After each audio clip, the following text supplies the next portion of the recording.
Dünya Türkmenleri. Dünya Türkmenleri.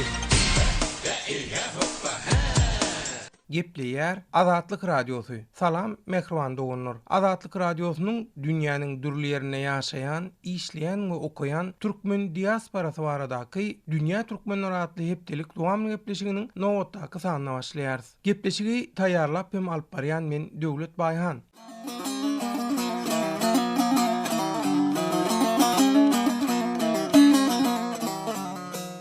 Hormat radio dinleyijiler, Azatlyk Radiosunyň Dünya Türkmenleri gepleşiginiň bugünkü sanyny Istanbuldaky türkmen zähmet migrantlaryny çykgynsyz ýagdaýa düşürip, olary başga ýurtlara bekanun boskunlygy gönükdirýän aýdylýan problemalara gönükdirýär. Gepleşigimizde migrasiýa hünärmenleriniň, hukukçylaryň we türkmen zähmet migrantlarynyň bu urda beren gurulmalarına dikkatyňizi ýetireriz. Merhaba, ben Murat Erşahin, göç danışmanıyım. Şimdi 2018 yılında Nisan ayından sonra İstanbul Göç İdaresi Müdürlüğü'nde bir tavır değişikliğine gidildi. Yaşayış ruhsatı için Sultan'da reddetip koyuveriyorlar. Sonra her aeroportlar dolu tetir hemme izne kaçacak bolutir. Yani bunların meselesi çözülmedik yerdeyinde Türkiye'deki vatandaşların fikri başka bir ülkelere bozkulluk etmek. Mehriban dogunlar, bilinçli Türkiye, Türkmenistan'da dowam edýän ykdysady krizisiň fonunda türkmen zähmet migrantlarynyň eklenç gözlegine ýykyn edýän ýurtlarynyň başyny çekýär. Türkiýede türkmen zähmet migrantlarynyň esasy köpçüliginiň Istanbulda öňe sürilýär. Türkiýanyň migrasiýa gullugynyň resmiýleri bilen wiza oňarýan geňeşdarlyk firmalarynyň hünärmenleriniň bellemegine görä, Istanbuldaky türkmen zähmet migrantlarynyň aglawa köpçüligi köhne pasportly we wiza mökledem bir ýam gutoron ýagny wizesiz bir kanun ýagdaýda. Azatlyk Radiosu bilen habarlaşan türkmen zähmet migrantlary Ilaytada soňky 2 aýda Istanbul'un migrasiýa edarasynyň ýaşaýyş ruhsatyny almak ýa-da oň mökledini uzatmak isleýänleriň arzalaryny reddedýändigini aýdýarlar. Türkmen zähmet migrantlar Istanbul'un migrasiýa edarasynyň özlerine ýaşaýyş ruhsatyny bermeýändigi sebäpli durmuş şertleriniň hem bozulandygyny aýdýarlar. Olar Istanbulda ýüze çykýan şeýle çykgynsyz ýagdaý sebäpli inni köp sanly türkmen zähmet migrantynyň günwatar ýurtlara bekanun boskunlygy gitmeň ýollaryny gözläp başlanygyny öňe çekýärler. Azatlyk Radiosu bilen habarlaşan Türkmenistanly zähmet migranty Nargiz bolsa, ýaşaýyş ruhsatyny almak barasynda öz başyndan geçirýän ýagdaýlaryny görüň berýärkä, dokumentlerini düzeldip bilmeýän türkmen zähmet migrantlarynyň watana dolanmak üçin Istanbul'un aeroportuna üýçüp başlanygyny öňe sürýär. Meňem ýaşaýyş ruhsatym entek gelenok 1,5 aýda boldy. Men bugün vilayet hekimligine jaň etdim, öz dokumentim barady. Maňa şeýle diýdiler, sen Türk raýaty çağan bar, çağan mektebe bar. Ýani sen eýleki migrantlar ýaly dälsiň, sen garaşmalyň, senin işiň belkim 3 aý 4 aý çekip biler. Ýöne sen berde ýaşaýyş ruhsaty alybilýänsiň diýdiler. Soňra ýene bir ýerden eşitdim şeýle, işleme ruhsaty bolanlaryň oturma ruhsatyny uzatyp berýärler. Ýöne bugüne çel bärik gelip oturma ruhsaty alyp işlemek üçin ruhsat almanlaryň hemmesine 10 gün içerisinde Türkiye'ni terk ettiği yazıp veriyorlar eline. Bundan uzak hiç wagt hiçme 10 gün içinde Türkiye'ni terk ettiği yazıp veren oklardı. Sebebi en kısa mühlet 1 ay veriyerlerdi, 45 gün verilirdi. Yöne şu an 10 gün içinde Türkiye'ni terk edin deyip yazıp veri otururlar hemmekşe. Yöne şeyle de diyeler. Biz sana şeyle yazıp veri otururuz. Yöne sen şunu surda verip sen advokat tutmalı, sen hakkını başka yerde gözlemeli deyip aydiyalar. Yine herhalde eşitten havarların şeyle başka bir havar var. İndiden Angri Türkiye'ye gelen zähmet migrantları hemmesi öz yurdundan zähmet ruhsaty bilen bärik gaýtmaly. Bugün hekimliğe jaň edip hekimlikle gürleşen soň eşitdim men bunu. Indi Türkmenistan'daki dokumentin ya aljak bolsaň ya da jaýyň satjak bolsaň, näme etjek bolsaň şu kepilnama berýärdik inanç haty berdi notariusdan. Indi şonu Türkmenistan konsullugy berýärmiş şu kepilnameyi. Ýöne şu bütün zähmet migrantlaryny Türkmenistanlylary bir Yeşilköýdeki konsulluğun öňünde toparlananyny fikirlerini bilýärmi sen? Türkmenistan'ın konsulosluğunun kapısına bağlap koymak Batı Ervet bir ýagdaý bu döwlet. Bu ýagdaýy Hasan Ervet tarafına çekmek bolle men düşünjem şeýle. Dip Nargiz Istanbul'dan maglumat berýär.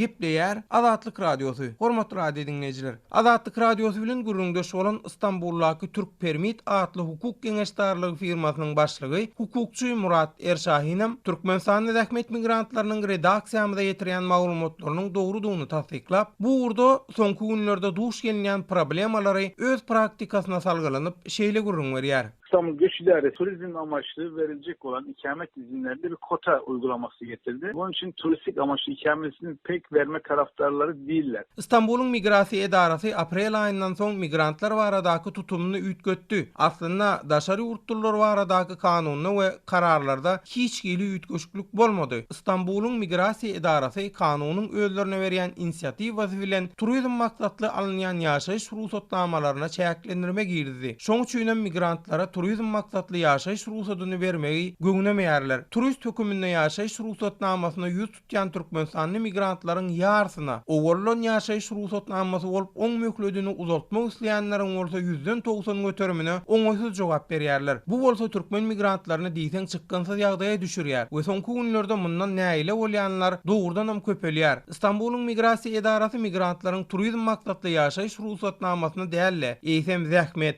student, maşgala wiza ýa-da mal mülk satyn alyp şoň üstünden ýaşaýyş ruhsatyny oňartmagy maslahat berýärler. Iň esasy kynçylyk bolsa türkmen zähmet migrantlarynyň öz ýurdundan kaziýet resminamasyny talap edenleri ýüze çykýar. Türkmenistanyň konsullugy migrantlara kaziýet resminamasyny 40-45 güniň içinde getirip berýär. İstanbul'un Migrasiýa Edarasy bolsa 30 güniň dowamyna getirmäni üçin türkmen zähmet migrantlarynyň arzasyny ýygyna gaýtarýar. Şoň üçin biz tutuş maşgala bolup gelen türkmen zähmet migrantlaryna haýsam bolsa biriniň zähmet wizasyny almagyny we galanlarynyň hem şoň üstü bilen ýaşaýyş ruhsatyny oňartmagyny maslahat berýär. Bu olayda mesela en çok Türkmenistan vatandaşlarını zorlayan olaylardan bir tanesi. Diyor ki Türkmenistan'a bana sabıka kaydı getirin. Ama bu sefer memur diyor ki yok kardeşim 30 gün içinde getirmen lazım bana diyor. 30 gün içinde getirmezsen iptal ederim diyor. Bu sefer ne oldu? O da olmadı. Diýip Türk Permit firmasynyň başlygy hukukçy Murat Erşahin türkmen zähmet migrantlarynyň Istanbulda turist höküminde ýaşaýyş ruhsatyny almakda duş gelýän problemalaryny öz praktikasyna salgylanyp gurrun berýär.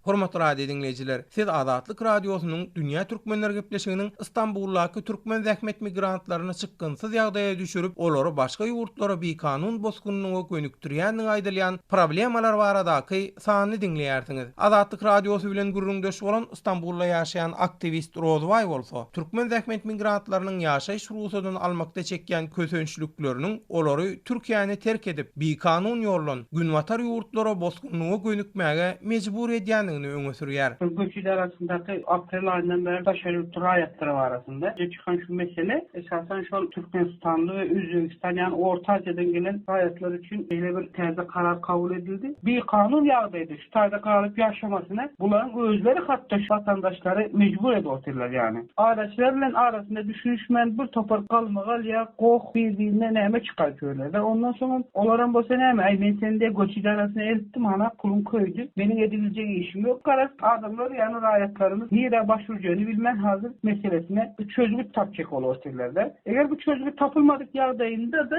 hemen düýün 3 sany raýatlar bilen gurrundaş boldum bolýar. Maňa işine göre bu döwletde eger bulara çözüm tapylmajak bolsa, bular eň öňde şol onça pul çykda jedemizden biz diýerde. Ýene biz üstüne diýe şöyle şu summada pul çykda jetsek diýe biz eň öňde başga döwlete geçecek diýe. Bir kanun olsa da diýe raýatlarla akitden aracılar var daşary ýurtlara. Şoların üstünden diye kaçak olsayım diye bizim kovusu Türkmenistan'a dolanandan diye İzmir'de. O taýda işsiz acölerimizde ne farkı var diye iyi kovusu biz başka devlete geçecek diye. Türkiye'deki vatandaşların açıkça fikri başka bir ülkelere bir kanun ýagdaýynda bozgulluk etmekdir diyorlar. Diýip aktivist Rozway İstanbul'un Migrasiýa Edarasynyň ýaşaýyş ruhsatyny almak isleýän türkmen zähmet migrantlaryny käbir resmi namalar üçin Türkmenistanyň konsullugyna gönükdirmegini we olaryň ol ýerde özlerini dürli sogallar bilen soraga çekip gyssap basyş etmeginden diýseň nägile bolýanyny bildirýär. Mehriban doganlar, şunuň bilen Azatlyk radiosynyň Dünýä Türkmenleri gepleşiginiň nowatdaky sanyny geçirip gutarýarys. Ýene-ki efir duşuklarymyza çenli azat tolkunlarda sagaman galyň.